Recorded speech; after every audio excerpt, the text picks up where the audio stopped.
Hola, buenos días. ¿Qué tal? Mi nombre es Ariel Meter. Yo soy responsable de la práctica de testing en Practia. Les damos la bienvenida a este ciclo de Practia Academy, donde hoy vamos a estar hablando de calidad de software y testing. La modalidad de las charlas estas de Practia Academy es que la charla tiene más o menos una duración de 45-50 minutos, donde yo les voy a estar contando todos los conceptos, y ustedes al final van a tener la posibilidad de hacer algunas preguntas que yo intentaré responder. Bien, ¿de qué vamos a hablar? ¿De qué vamos a hablar entonces en esta charla?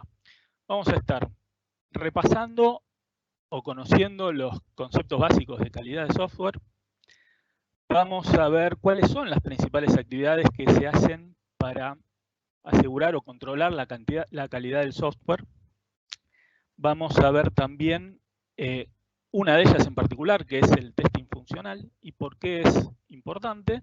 Y vamos a tratar de dar un ejemplo de cómo se hace un testing funcional. Empecemos entonces contando un caso paradigmático que se analiza en todo curso de ingeniería de software, que es el del Ariane 5. El Ariane 5 era el cohete, es un cohete que permite trasladar, es como un flete, digamos, trasladar satélites u otro material que se quiera poner en el espacio, en órbita. Y este cohete Ariane 5, o como vemos acá, sus restos, tuvo un accidente muy conocido hace varios años, por el cual, cuando iba a poner en órbita dos satélites, imaginen ustedes que el costo de cada satélite es aproximadamente 250 millones de dólares, dos satélites 500 millones de dólares, y el cohete tendrá un costo similar, estamos hablando de 750 millones de dólares en el aire. El Ariane 5 fue un modelo posterior al Ariane 4 que reutilizó una serie de componentes sin tener en cuenta ciertas consecuencias que esa reutilización podía tener.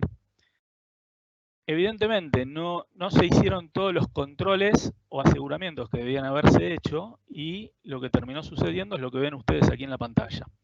El cohete tenía un módulo de direccionamiento que se daba cuenta que si empezaba a funcionar erráticamente, a moverse para varios lados, y perdía el rumbo, a eso activaba un mecanismo de autodestrucción para que el cohete no cayera a tierra sobre cualquier lugar, por ejemplo una ciudad. Entonces lo que sucedió fue que se activó ese mecanismo por una falla y el cohete se autodestruyó.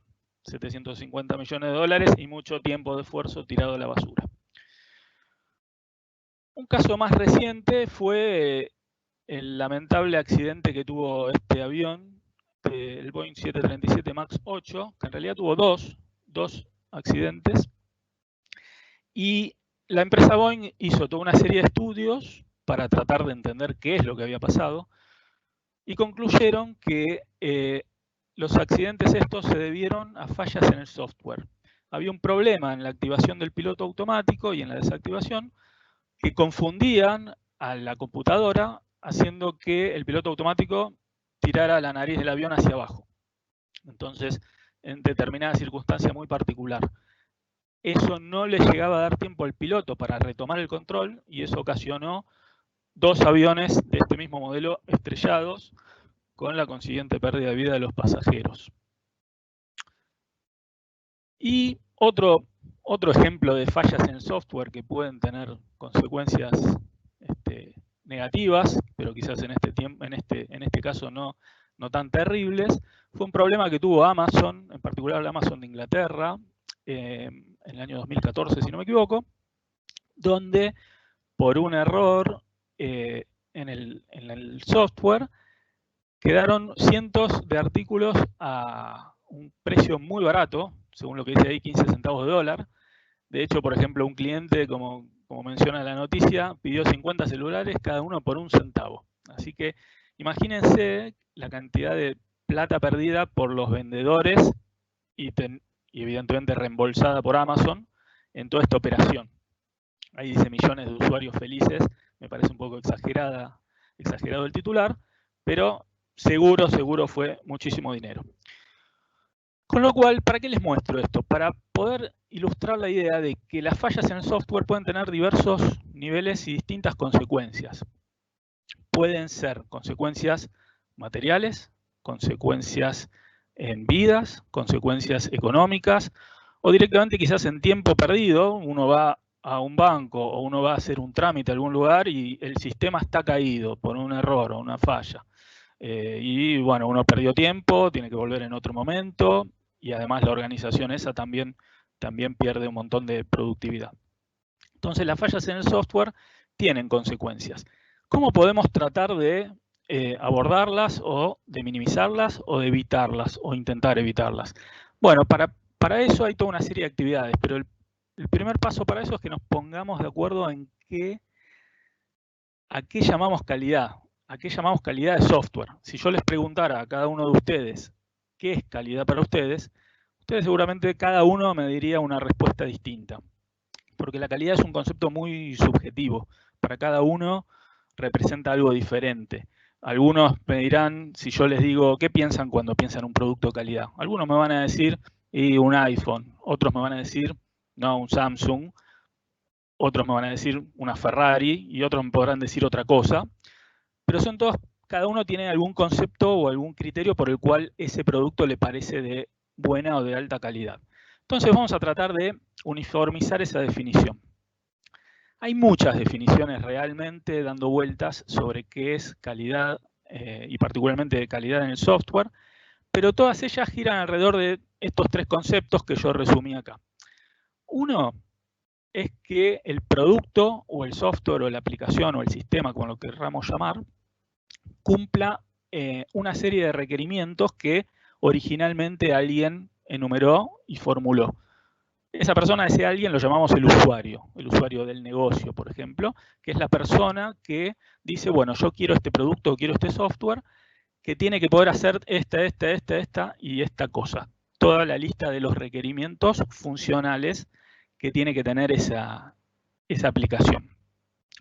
Otro concepto, o otro eje, perdón, por el cual nosotros decimos que algo es de buena o de mala calidad, es que no tenga defectos, o que si los tiene sean cosas muy menores o triviales.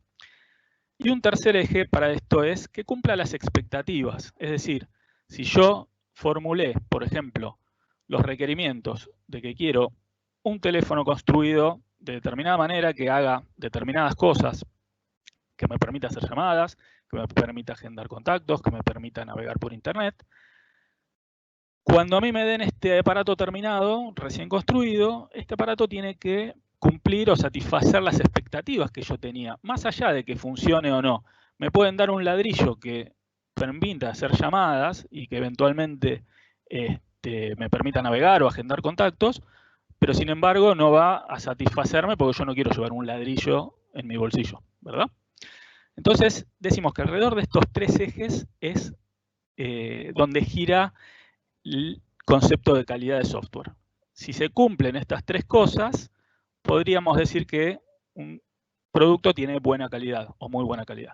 Si no se cumple alguna de ellas, esa percepción ya se empieza a degradar un poco. Muy bien, entonces vamos a hacer una diferenciación entre dos momentos, si se quiere, para trabajar la calidad de un producto, de software o de otra cosa, pero enfoquémonos en productos de software, un sistema o una aplicación. Tenemos por un lado lo que es asegurar la calidad de software y por otro lado lo que es controlar la calidad de software. Lo que queda claro es que no puede inyectarse al final de todo las actividades de calidad. ¿Qué quiero decir con esto? Si yo fuera Ferrari, por poner un ejemplo de un automóvil de muy alta calidad, no puedo sentar a 1000 monos con martillos y clavos y chapas y pretender que después dentro de un año vuelva y tengo una Ferrari tal como la conocemos. No es algo que yo pueda controlar al final. Por más que yo después mire con lupa, lo que voy a encontrar es un rejunte de chapas todas abolladas y martilladas. Pero no voy a obtener el producto que quería y hacer que eso vuelva a la instancia donde hay que construirlo de vuelta, es sumamente costoso. Pasó un año, tuve que comprar comida para 1000 monos, tuve que reponer herramientas y otras cosas. Entonces, decimos que la calidad es algo que hay que hacer durante todo el proceso de construcción y también al final voy a controlar que eso haya quedado correctamente construido. Es muy importante, como les decía, encontrar los problemas o los errores lo antes que se pueda. Eso ahorra mucho esfuerzo, mucho tiempo, muchos recursos. Entonces, si hablamos de aseguramiento de calidad, estoy hablando de las actividades estas que se van haciendo durante el proceso de construcción. Eso en inglés se llama Quality Assurance, cuya sigla es QA, y en el mundo del testing y de la ingeniería de software se le suele llamar QA a cualquier actividad que tenga que ver con aseguramiento de con calidad en general. Pero QA se refiere específicamente a las actividades que voy haciendo durante el proceso de construcción para llegar al final de mejor forma. Por otro lado, tengo las actividades de control de calidad. Las actividades de control de calidad, o en inglés Quality Control, QC, voy a estar haciendo actividades al final. Es decir, yo ya obtuve lo que me construyeron. Si tuve suerte, durante el proceso de construcción se fueron haciendo determinadas cosas. Entonces, a mí lo único que me queda ver es si la cosa realmente funciona y eventualmente podré llegar a encontrarle algún problemita. Pero no va a ser el desastre que es si no se hubiera hecho nada de antemano. Bien, lo que vamos a estar hablando hoy como actividad principal de calidad, y que la verdad es que es una de las más difundidas y de las que más se realizan en la industria, es la del testing, en particular el testing funcional. Entonces, el testing funcional es una actividad de control de la calidad. Yo, para hacer el testing de algo, que significa hacer pruebas de algo, tengo que tener ya un producto, o por lo menos una versión de ese producto, en la mano y construida, de manera tal que pueda hacerle pruebas. ¿Qué es entonces el testing? El testing es verificar cómo se comporta un sistema o una aplicación, ejecutando un conjunto de pruebas que vamos a llamar cada una de esas pruebas un caso de prueba.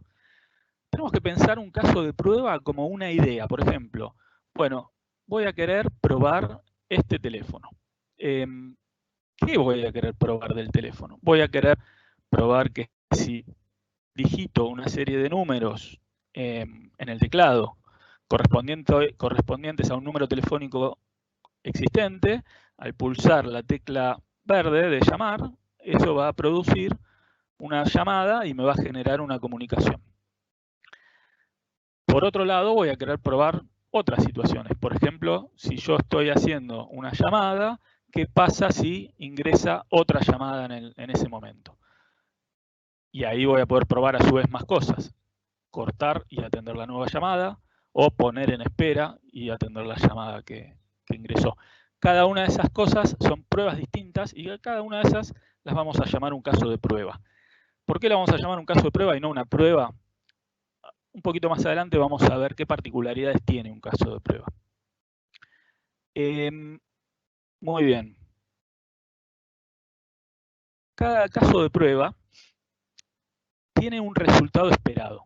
O sea, cuando yo formulo un caso de prueba, que es una idea de una prueba, tengo que pensar ya qué espero que suceda en el sistema o en la aplicación cuando yo ejecute este caso de prueba.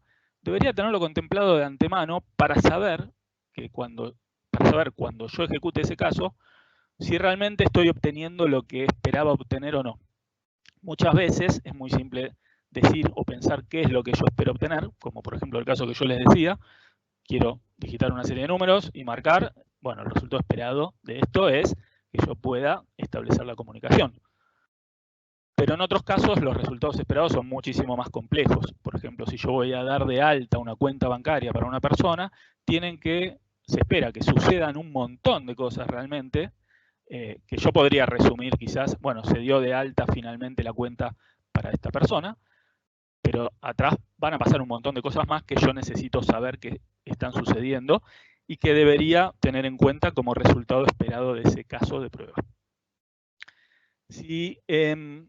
Cuando yo tenga mis casos de prueba ya definidos y los empiezo a ejecutar, o sea, a probarlos, veo que lo que estoy obteniendo en la aplicación se corresponde con lo que yo tenía como resultado esperado, entonces digo que ese caso resultó ok, o pasó, o está aprobado, o salió con éxito.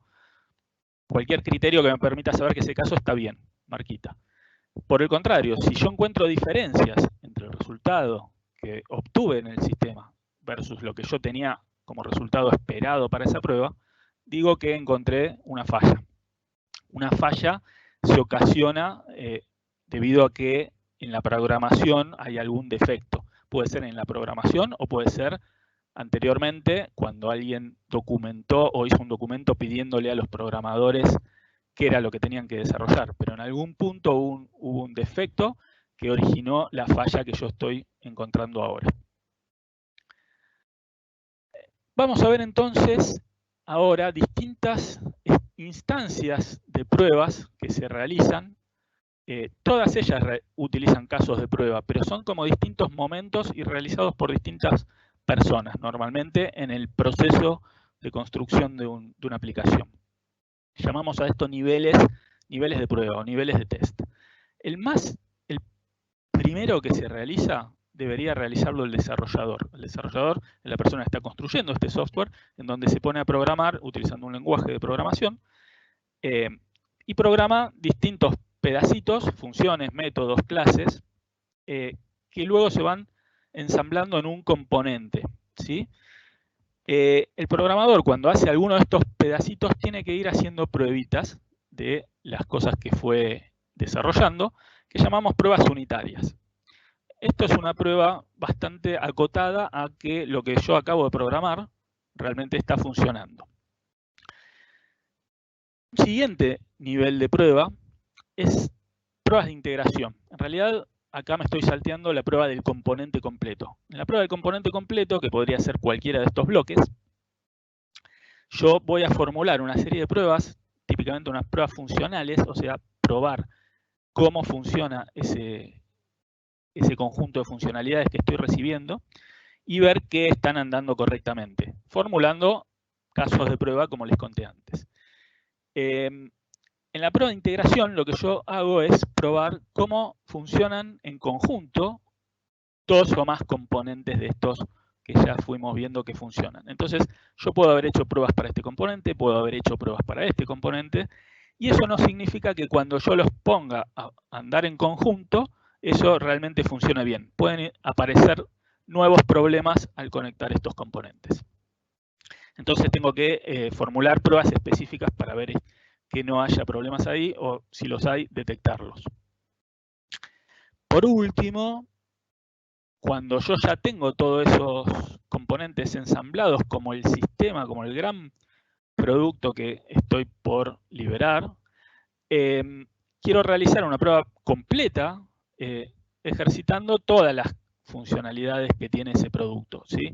No ya parcialmente cada bloquecito o cómo se conectan entre sí, sino todo el conjunto. Entonces son otro tipo de pruebas que también formulan casos de prueba, pero quizás de una manera distinta. Abarcan más integralmente todo ese sistema. Pruebas de sistema, o en inglés las pueden ver como system test. En el medio de todo esto existe lo que llamamos pruebas de regresión. ¿Qué son pruebas de regresión?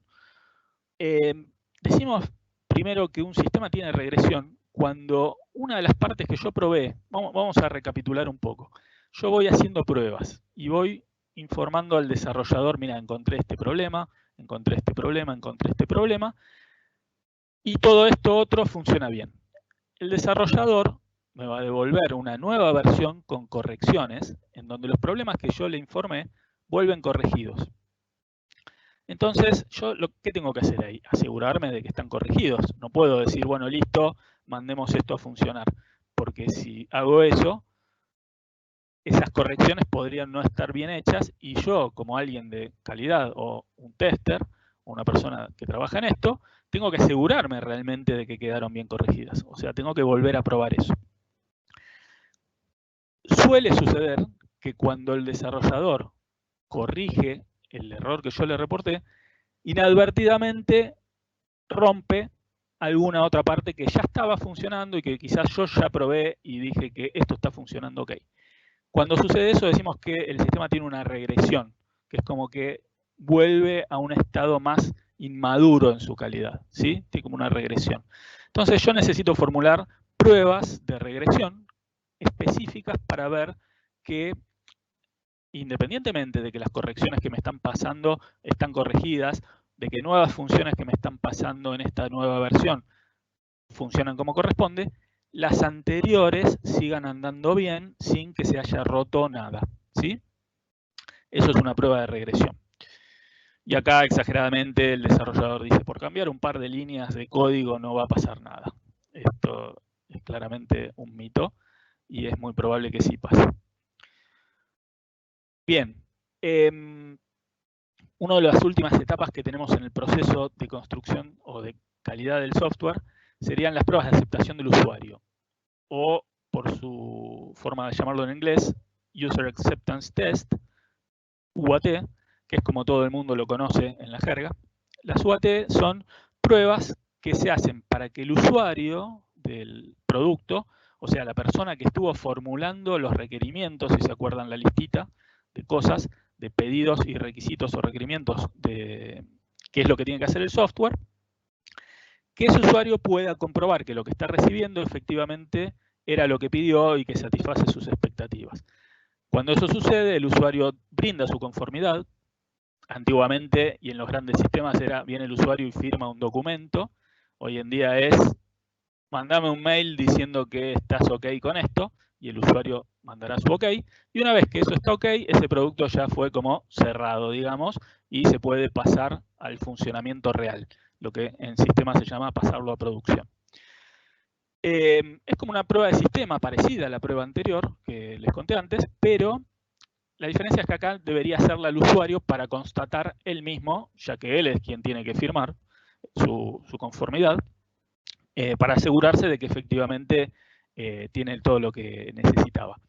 Muchas veces la realidad es que esto no sucede, no es que la diseña y la ejecuta el mismo usuario, sino que muchas veces la gente del equipo de testing, que ya conoce un montón de ese aplicativo porque lo estuvo probando y pensando un montón de pruebas e indagando qué pasaría en esta situación y en otra, finalmente termina conociendo las tripas de ese producto más que el usuario, y entonces es el tester quien le muestra al usuario cómo está funcionando, y el usuario finalmente dice, bueno, bien, me parece bien, y cerramos acá. Eso es el UAT. Quiero contarles muy rápidamente, para que no se nos vaya todo el tiempo, pruebas técnicas. Pruebas técnicas son pruebas no funcionales. Si bien las pruebas que yo les conté anteriormente se enfocaban en temas funcionales, o sea, de cómo funciona o cómo debería funcionar el sistema, en estas pruebas no es la funcionalidad lo que queremos evaluar, sino cómo se desempeña técnicamente el sistema o el producto en función de otros criterios, de los tiempos de respuesta, o sea, si es suficientemente rápido, si admite un volumen de datos suficientemente grande, si no hace que los servidores colapsen. Un ejemplo muy paradigmático de esto es con el tema de la cuarentena.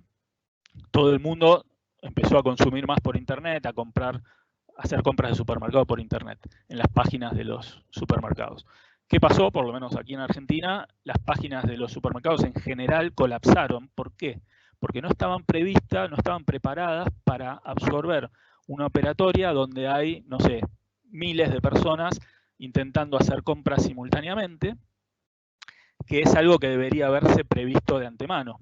A ver, nadie iba a prever quizás que íbamos a estar en una cuarentena, en una situación donde todo el mundo, todo el país esté intentando comprar en esa página, pero dado que ahora ya tenemos la experiencia, es algo que sí hay que empezar a prever. Esa paradigmáticamente es una prueba de performance, en donde yo quiero comprobar, por ejemplo, tiempos de respuesta, que yo no esté media hora esperando que la página me aparezca con los productos, porque no es para nada práctico. Por otro lado, puedo hacer otro tipo de pruebas donde quiero procesar un volumen de información muy grande y ver que soporte todo eso. Por ejemplo, ponerle precio a todas las llamadas de celulares que se hacen durante un día. Hay un proceso en general en las operadoras móviles que hostea, como se llama en la jerga, las llamadas estas. Entonces recibe un archivo donde aparecen quizás centenas de miles de llamadas realizadas durante el día por los clientes y le pone precio de acuerdo a el plan que tenía ese cliente, cuántos minutos habló, si tiene algún descuento de algo, alguna promoción. Cada una de esas llamadas se le pone un precio. Hay que ver si admite 100.000 registros por decir cualquier cosa, como se espera. Hay que ver qué pasaría si ese volumen se incrementa y si funciona realmente con 500.000. Entonces son actividades que se hacen para prever estas cosas. Y un test de estrés apunta a llevar el sistema al límite y ver dónde se quiebra, ¿sí? Entonces voy a probar con 1000 usuarios intentando hacer las compras del supermercado, voy a probar con 50.000, voy a probar con 100.000 y en 100.000 se murió. Bueno, listo. Entonces yo ya sé que hasta, no sé, 75.000 funciona bien, arriba de eso se degrada la performance y en 100.000 se muere. Me permite tomar decisiones, puedo ampliar el hardware, puedo tratar de optimizar cosas en la programación para que las cosas anden más rápido o que soporte esa cantidad de usuarios trabajando al mismo tiempo. Esas son las pruebas técnicas. Y entonces ahora vamos a ver un poco lo que llamamos ambientes, ¿sí? En la jerga de sistemas. Los ambientes son, piénsenlos, quienes no tengan idea de qué es un ambiente más que un cuarto o un dormitorio, piénsenlo como un conjunto de infraestructura que pueden ser servidores, de bases de datos, servidores web, pueden ser computadoras. En definitiva, es un conjunto de máquinas, digamos. A mí me conviene tener estructurados distintos ambientes separados para hacer las actividades que les conté antes. ¿Por qué? Porque si las hacemos todas en un mismo conjunto de máquinas, hay gente desarrollando que va a estar modificando lo que yo mientras tanto estoy probando y eso va a introducir errores y problemas que van a confundir, porque en realidad no es que el software que a mí me dieron como versión está andando mal, sino que hay alguien que está toqueteando y haciendo algo que yo lo veo como un error. Entonces conviene ir separando estas cosas en distintos ambientes, un conjunto de máquinas para que el equipo de desarrollo pueda construir el software y seguir construyendo mientras el equipo de testing hace pruebas en otro ambiente de la versión que le entregaron previamente, y después otros ambientes más. El ambiente de producción es el ambiente final y real donde ese software va a trabajar. Y por ejemplo, bueno, en el caso de un banco, si queremos decir, es donde realmente los cajeros están operando, la gente de back office está haciendo sus cosas, los ejecutivos de cuenta también, el home banking o las soluciones de banca electrónica también se conectan para reflejar los saldos de los clientes y todo eso, son los datos reales y en funcionamiento. En estos otros ambientes yo no tengo eso. Probar en un ambiente de producción es un peligro porque si yo hago una prueba que sale mal, puedo estar dejando, por ejemplo, un saldo de un cliente que es mal y eso tiene consecuencias hasta legales, donde me pueden hacer un juicio porque le robé plata y en realidad no era la intención. Entonces, las pruebas conviene que yo las pueda hacer en un ambiente para mí de testing, ¿sí? Pero los distintos niveles de pruebas que fuimos viendo hasta ahora se reparten un poquito en una situación ideal.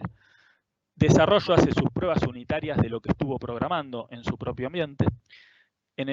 Cuando hizo eso me pasa la versión para probar al ambiente de testing. En este ambiente de testing yo voy a realizar mis pruebas del componente, integrar los componentes y hacer la prueba del sistema en su conjunto. Y cuando yo ya tengo todo eso probado y considero que todos los problemas que informé ya fueron corregidos y yo los verifiqué y los pude cerrar, y considero que esto ya está listo para que el usuario venga y lo vea, entonces correspondería, o sería lo ideal, tener un ambiente para que el usuario pueda hacer sus pruebas sin que nadie lo esté molestando, gente que sigue probando otra cosa o gente que sigue desarrollando otra cosa, un ambiente que llamamos preproducción, que no es el de producción. El usuario no va a probar tampoco acá porque podría pasar lo mismo. Estaría alterando datos reales que no hay que alterar. Entonces va a probar en este ambiente las pruebas de aceptación y si yo tengo que hacer pruebas técnicas, conviene hacerlas en este ambiente que es más parecido, debería ser lo más parecido posible al de producción. El ambiente de preproducción tiene mucho hardware, perdón, el ambiente de producción tiene mucho hardware para que la cosa funcione lo mejor posible, lo más rápido posible. Y estos ambientes no, tienen menos potencia de hardware porque son para construir o para hacer pruebas más chicas. Se dice que el ambiente de preproducción debería ser lo más parecido posible al de producción, entonces yo puedo hacer aquí las pruebas técnicas y realmente me va a estar reflejando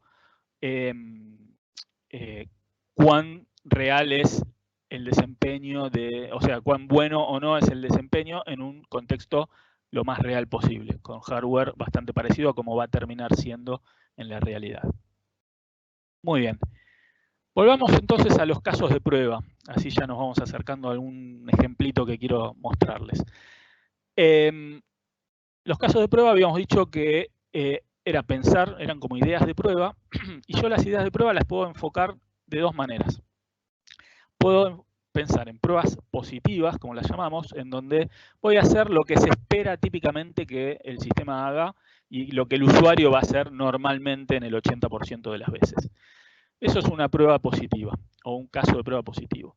Un caso de prueba negativo, por el contrario, intenta romper el sistema, ¿sí? Si bien en el caso anterior, o en lo que estaba contando recién, yo quiero ver que el sistema funciona como debería, en los casos negativos lo que quiero ver es cómo se desempeña el sistema cuando lo someto a situaciones bien extrañas.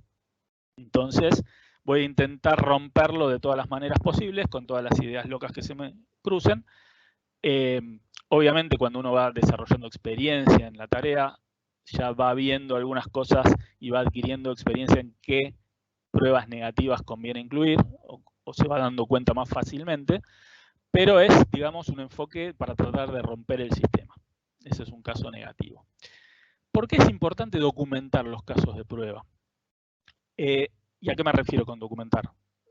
Lo más básico, si yo no tengo ninguna otra manera de hacerlo, será una hoja de papel, donde voy a escribir ciertas cosas, voy a escribir mi idea de prueba tal, la primera, 1, bueno, voy a probar tal cosa y espero que suceda tal otra. Muy bien. Esa es la documentación más elemental de un caso de prueba. Una documentación un poquito más práctica sería una planilla Excel, en donde yo pueda poner más o menos la misma información y algunas otras cosas más. Después, cuando uno empieza a trabajar profesionalmente en la industria de calidad de software, existen herramientas de software, a su vez, que me permiten gestionar toda una prueba completa, incluyendo sus casos de prueba, viendo qué incidentes, o perdón, qué fallas, qué defectos se fueron produciendo y los puedo ir registrando y dejarlos asociados al caso de prueba que yo estaba ejecutando cuando detecté ese problema. Puedo ver cuánto me falta probar, si ya estoy avanzado o no, si ya termino o me falta mucho. Me permite toda una serie de cosas, ese tipo de herramientas de gestión de pruebas. Pero decimos que la importancia de documentarlos es que, por un lado, cuando yo me pongo a documentar finito los casos, adquiero mucho más conocimiento de la aplicación que estoy probando, o que voy a probar, mejor dicho. Tengo que leer documentos, tengo que hablar con las personas que formulan estos requerimientos y mismo con quien lo está construyendo, como para entender bien cómo funciona todo eso y qué pruebas yo puedo plantear y qué debería esperar que suceda en cada caso. Por otro lado, al hacer tan detallado todo este tema de los casos de prueba, yo puedo ir detectando cosas que a desarrollo o a la persona que describe los requerimientos se le hayan pasado por alto. Porque a mí se van a empezar a ocurrir situaciones más extrañas que voy a querer probar y quizás eso no está contemplado en el documento. Si no está contemplado en el documento de requerimientos, el programador o el desarrollador no lo va a programar o no va a tener en cuenta esa situación. Con lo cual, si eso va a producción, seguramente termina siendo un error. Entonces, yo anticipadamente, al pensar los casos de prueba, encontré una situación extraña que no estaba contemplada.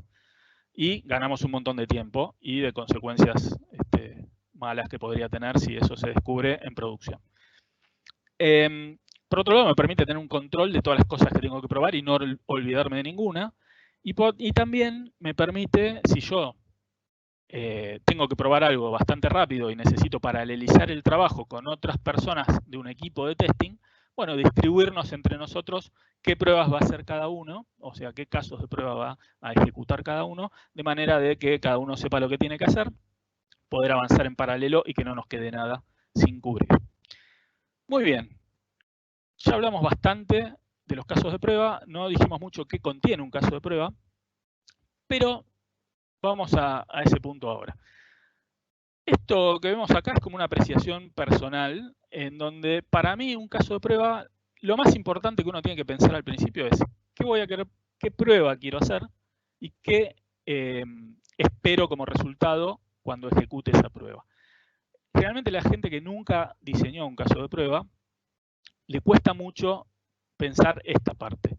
Yo a veces les pregunto, bueno, contame los casos de prueba que se te ocurren para probar, no sé, determinada aplicación. Y me van a decir, y yo probaría esto otro, probaría... Bueno, ok, no me digas probaría. Decime, ok, probaría esto y qué espero que suceda cuando haga eso. Y entonces ahí como que les cuesta un poquito más. Pero es una de las cosas más importantes, porque es lo que después me permite saber si lo que obtengo es un error o no. Entonces yo digo, mínimamente lo que tengo que tener anotado es qué quiero probar y qué espero que obtener en el sistema con eso. Hay un montón de otros campos que son importantes, que están acá y no voy a entrar en ese detalle ahora porque el tiempo realmente es corto y quiero pasar al ejemplo. Pero si a ustedes les interesa el tema y empiezan a profundizar un poquito más, van a poder empezar a ver qué son estas cosas que también conviene dejar documentadas. Vamos a ver entonces ahora sí un ejemplo de cómo puedo pensar casos de prueba para algo real. Bien, esto es una pantalla obtenida de un sitio web muy conocido por cualquier argentino y diría cualquier latinoamericano. Llamémoslo mercado abierto, para no dar nombres reales, en donde a mí, por ejemplo, viene el dueño de mercado abierto y me dice, tenés que probar esta nueva función. Hasta ahora podías comprar los ítems sueltos, por separado. Entonces vos ibas, buscabas un producto, comprabas. Ahora quiero que incorporar este carrito de compras donde yo puedo agregar productos de varios proveedores o varios vendedores y hacer toda la compra directamente toda junta. Entonces tengo esta nueva funcionalidad del carrito, ¿sí? Quiero que me pruebes la funcionalidad del carrito. Bueno, a ver, ¿cómo encararía yo hacer un testing funcional de la funcionalidad del carrito? Lo primero que tengo que ver es tratar de identificar qué funcionalidades hay adentro de este módulo del carrito, ¿sí? Si yo me pongo a ver, veo eliminar, guardar para después, comprar ahora, más productos del vendedor, puedo operar la cantidad de ítems de este producto o de otros que tenga en el carrito, puedo cambiar el domicilio, todo eso lo tengo resaltado aquí, ¿sí? Además de ello, puedo ver una solapa de elementos que guardé para comprar más adelante y puedo continuar la compra. Curiosamente, continuar compra, que uno puede llegar a imaginar que es continuar compra, que puedo seguir comprando cosas, no se refiere a eso, sino que se refiere a finalizar la compra. Eso podría ser quizás un problema de usabilidad. Quizás la gente de mercado abierto ya lo estuvo viendo y decidió poner continuar compra, pero en realidad es medio confuso. Esto es para finalizar la compra de todo lo que tengo en el carrito. Entonces, vamos a hacer un ejemplo bien concreto. Lo que uno tiene que hacer para pensar todos los casos de prueba de estas funcionalidades que yo tengo aquí es abocarse primero en una, ¿sí? Abocarse a una, no tratar de tirar pruebas al tuntún por todos lados. Entonces, supongamos que agarramos la funcionalidad de eliminar un ítem del carrito, ¿sí? Voy a probar todos los casos, voy a diseñar o definir todos los casos de prueba que a mí se me ocurran para probar la eliminación de un ítem o de un producto del carrito. Vamos a abrir una planillita, que esta yo, como el tiempo es tirano en televisión, ya me la tengo preparada. Aquí yo le puse algunas columnitas, vemos estas dos que son las que les comenté anteriormente. Le puse un número de caso como para saber, bueno, este caso, de qué caso estoy hablando, si se lo tengo que comentar a otra persona. Tengo una columna funcionalidad que ahora les voy a contar para qué es, y tengo otra que es resultado de ejecución, que la vamos a utilizar más adelante en el momento en que ejecutemos las pruebas. En este momento estamos diseñando las pruebas, no estamos ejecutándolas. Bien, si yo quiero ingresar acá mi primer caso de prueba, dijimos que la funcionalidad a la que me voy a remitir es a eliminar. Todas las pruebas que yo ponga ahora van a ser para la parte de eliminación de productos del carrito. Entonces, aquí yo voy a escribir eliminar. Voy a quitar la cámara un momento como para que se vea más grande la pantalla. Bien. Entonces, mi funcionalidad de eliminar, la primera prueba que yo voy a plantear es ¿qué pasa? ¿Qué pasa cuando en el producto toco eliminar? ¿Qué debería pasar? Que este producto se elimina del carrito y otras cosas más. O sea, los productos que estaban en el carrito siguen estando, que el importe de este producto se descuente del total, porque ahora el total me va a tener que indicar menos. Y en principio, bueno, esas cosas, que los otros ítems del carrito no se vean afectados. Pero vamos a empezar por un caso más básico. Imaginemos por un momento que no tenemos ningún otro ítem, que solo tenemos un ítem en el carrito, ¿sí? Entonces vamos a poner ese caso. Carrito con un ítem. Mi prueba va a ser pulsar eliminar. Esta es una forma, la más simple que a mí se me ocurre para contarles de cómo construir un caso de prueba, ¿sí? Hay otras maneras. Esta información podría disgregarse en varias cosas, en varios campos, dependiendo de dónde yo lo estoy documentando. Bien, si yo pulsara eliminar con un solo ítem, ¿qué espero que suceda? Lo que espero que suceda es que, supongamos que este no estaba, tengo solo uno. Elimino este, bien, lo que esperaría que suceda es que el carrito quede vacío. Entonces eso es lo primero que tengo que poner. El carrito queda vacío.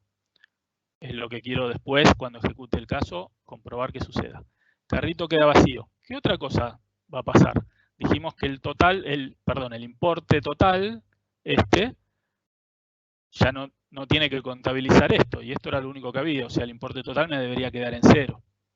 Entonces, el carrito queda vacío, el importe total es 0. ¿Sí? Bien. Por ahora simplifiquemos la cosa y digamos que es exclusivamente eso, no hay ninguna otra consecuencia de haber eliminado un ítem, el único ítem que yo tenía en el carrito. Terminamos nuestro primer caso de prueba, ya tenemos un caso de prueba. Vamos a poner uno más, porque el tiempo ya se nos está quedando cortito. Eliminar también. ¿Qué pasa, como decía acá, cuando tengo más de un ítem? En este mismo caso. Bien, si yo quisiera eliminar, vamos a poner carrito, vamos a pensar carrito con 2 ítems. Carrito con 2 ítems. Pulsar, eliminar. Después lo dejamos, después lo arreglamos. Faltan las comillas. ¿Qué tiene que suceder? Ahora no es lo mismo que esto. Yo no espero que el carrito quede vacío. Lo que espero es que pulsar eliminar sobre uno de los ítems. Entonces, el ítem que eliminé ya no está en el carrito. ¿Y qué pasa con el importe? El importe total solo ahora muestra el del otro ítem. Podría seguir haciendo pruebas, por ejemplo, carrito con 3 ítems, carritos con 4 ítems, pero la verdad es que el funcionamiento va a ser el mismo. No se va a introducir problemas porque si yo probé con 2, seguro va a funcionar, y anda bien, seguramente va a funcionar con 3, y con 4 y con 100. Como que esa prueba no me aporta nada nuevo. Entonces, lo que sí voy a querer ver es, quizás, bueno, probé con 1, probé con 2, y podría llegar a decir qué pasa con esta cantidad de casos para la eliminación, me puedo dar por satisfecho. Quizás. Puedo ponerme en exquisito y pensar muchas más pruebas. Yo tengo acá, como el tiempo es tirano en televisión, varios casos que se me ocurrió escribir de antemano. Carrito vacío, fíjense, yo probé carrito vacío, eliminar carrito con un producto, que era lo que vimos antes, carrito con más de un producto, en donde ahí yo digo que el importe total mostrado es igual al total antes de eliminar, menos, se le resta el importe del producto que eliminé. ¿Sí? Y así como eso, si yo ya terminé los casos para la eliminación, lo que tendría que hacer es continuar con otra funcionalidad, por ejemplo, el botón de continuar compra. ¿Sí? Entonces, continuar la compra con un carrito que contiene un producto. Bien, entonces, ¿qué espero que suceda? Bueno, que pase a la pantalla de desea proteger la compra. Esa es una pantalla que aparece después de tocar el botón que vemos aquí. Y así uno va formulando todos sus casos de prueba. En un momento dado, uno dice, bueno, listo, ya pensé y diseñé todos los casos de prueba que quiero hacer sobre esta pantalla. Vamos a poner manos a la obra. Hasta ahora no hice más que escribir como un condenado letras y letras y letras. Vamos a usar el producto. Ahora bien, fíjense, lo único que hice fue escribir y pensar, pero la realidad es que todo eso yo lo pensé sobre una foto de lo que estaba probando. Ni siquiera necesito realmente ejecutarlo para escribir mis pruebas. Entonces yo puedo estar escribiendo todos estos casos de prueba de manera anticipada, ¿sí? Puedo estar escribiéndolos cuando, por ejemplo, el desarrollador aún está construyendo cuando aún está construyendo esta pantalla que yo voy a probar. Bien, llega el momento en el cual voy a decir, bueno, vamos a ejecutar. Listo, entonces voy a tomar el primer caso, voy a ir sobre el producto real, lo voy a ejecutar y voy a ver si efectivamente el carrito quedó vacío, el costo total del envío quedó en 0 y el importe total es 0. Si alguna de estas cosas no está sucediendo, entonces yo detecté un problema.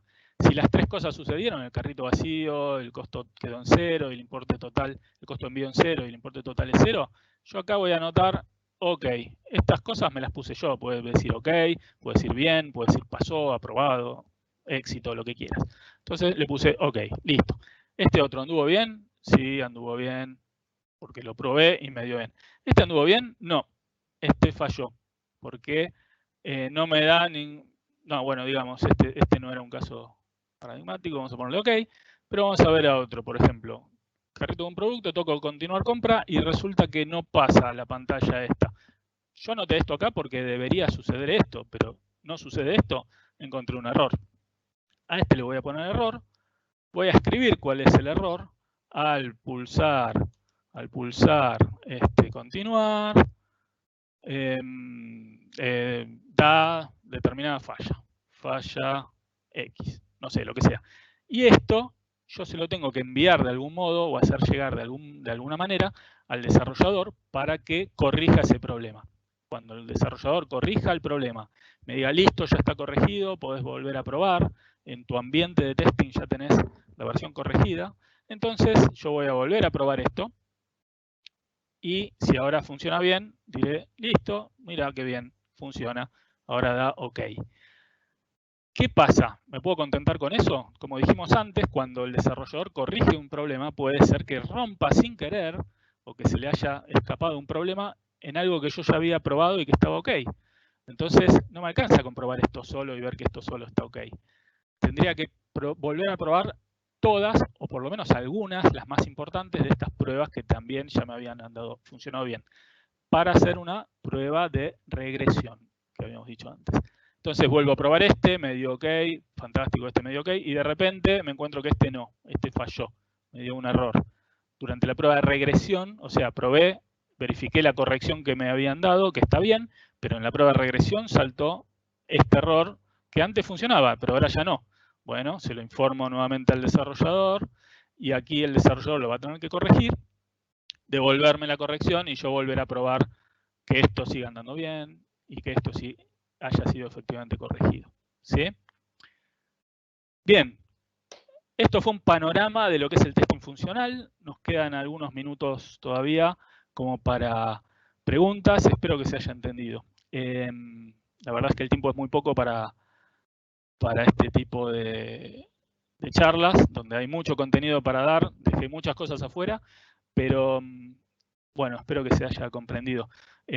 tienen ahí un panel al costado en donde podrán ir registrando preguntas y yo voy a ir tratando de contestarlas.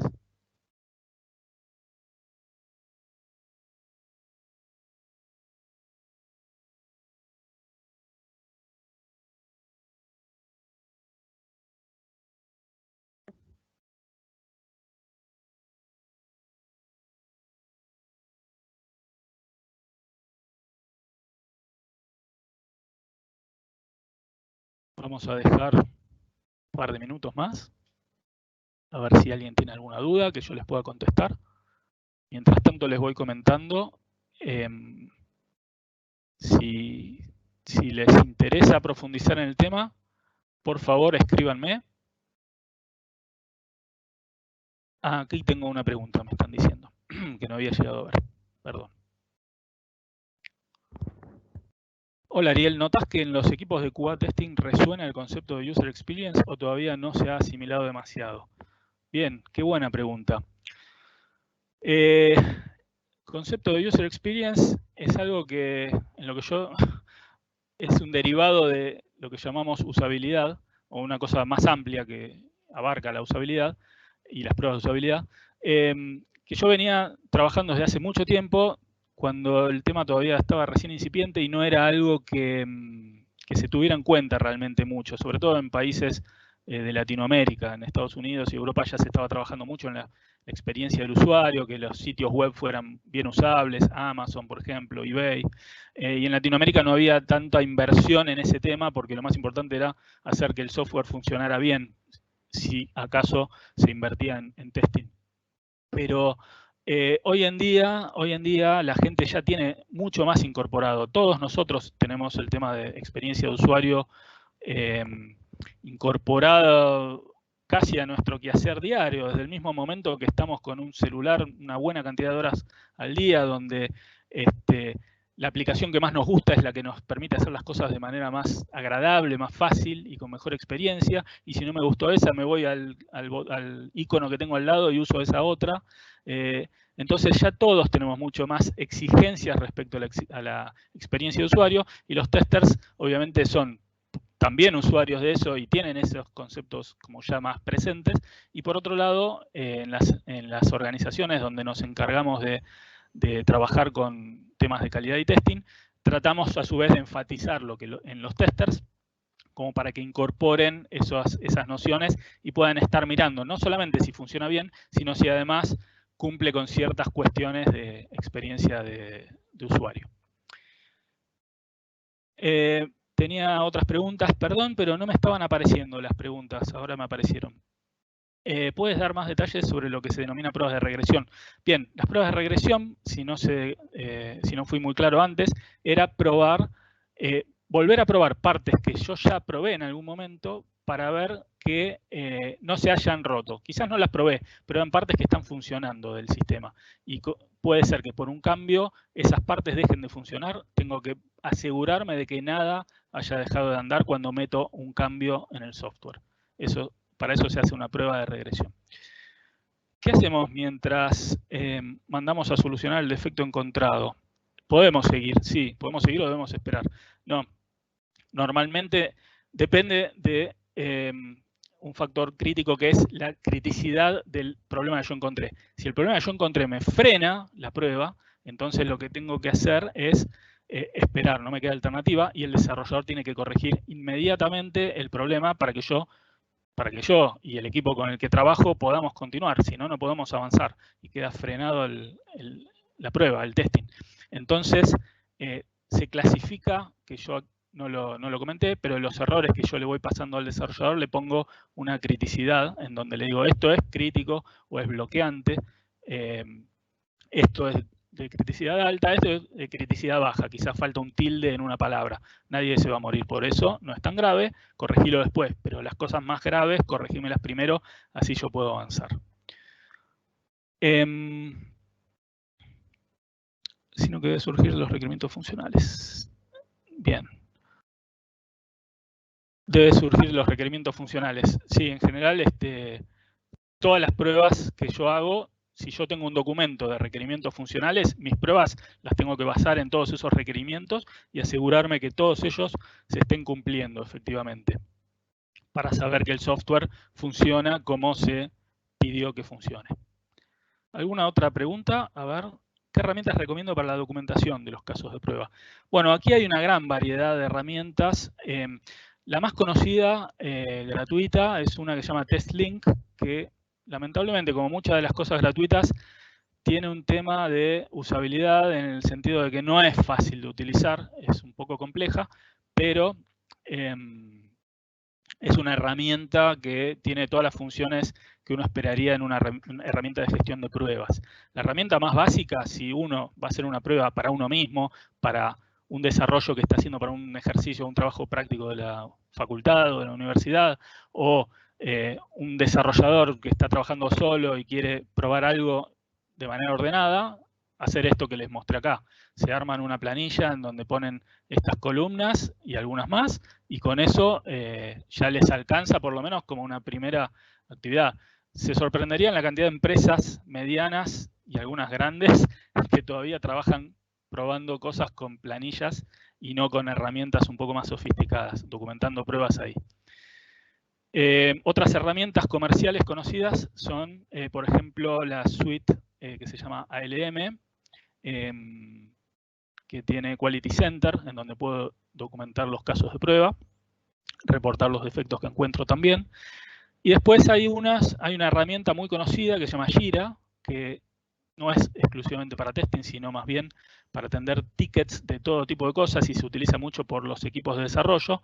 Jira tiene algunos aditamentos, add-ins o plugins que se pueden incorporar para gestionar no solamente tickets de requerimientos o de defectos, sino también de casos de prueba. Un plugin muy conocido es uno que se llama Zephyr. Después, a quien le interese le puedo pasar la información. Les dejo mi información de contacto y me escriben.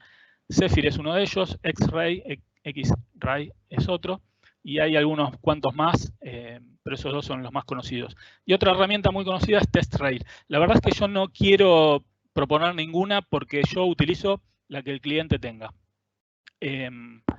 Así que no me inclino por ninguna de ellas. Cada una tiene pros y contras, eso sí, y es importante evaluarlos a la hora de elegirse, sobre todo si hay que pagar una herramienta. ¿Alguna otra pregunta? ¿Podemos hacer testing al requerimiento antes de que se codifique para evaluar si ya viene con posibles defectos? Bueno, a ver, testing al requerimiento en sí. Yo lo que les mostré es diseñar los casos de prueba cuando ya me dan los requerimientos hechos y quizás durante la construcción misma del software tenerlos documentados. Sobre los requerimientos, no, lo que se puede hacer es lo que sí se hace es una validación por parte de los usuarios que formularon los requerimientos a la persona que los anotó. El usuario tiene que volver a mirar eso que se anotó y decir, sí, ok, estos son los que yo quiero construir. Y no, no, yo te lo dije de otra manera, o acá entendiste mal y es diferente. Como actividad de testing en sí, no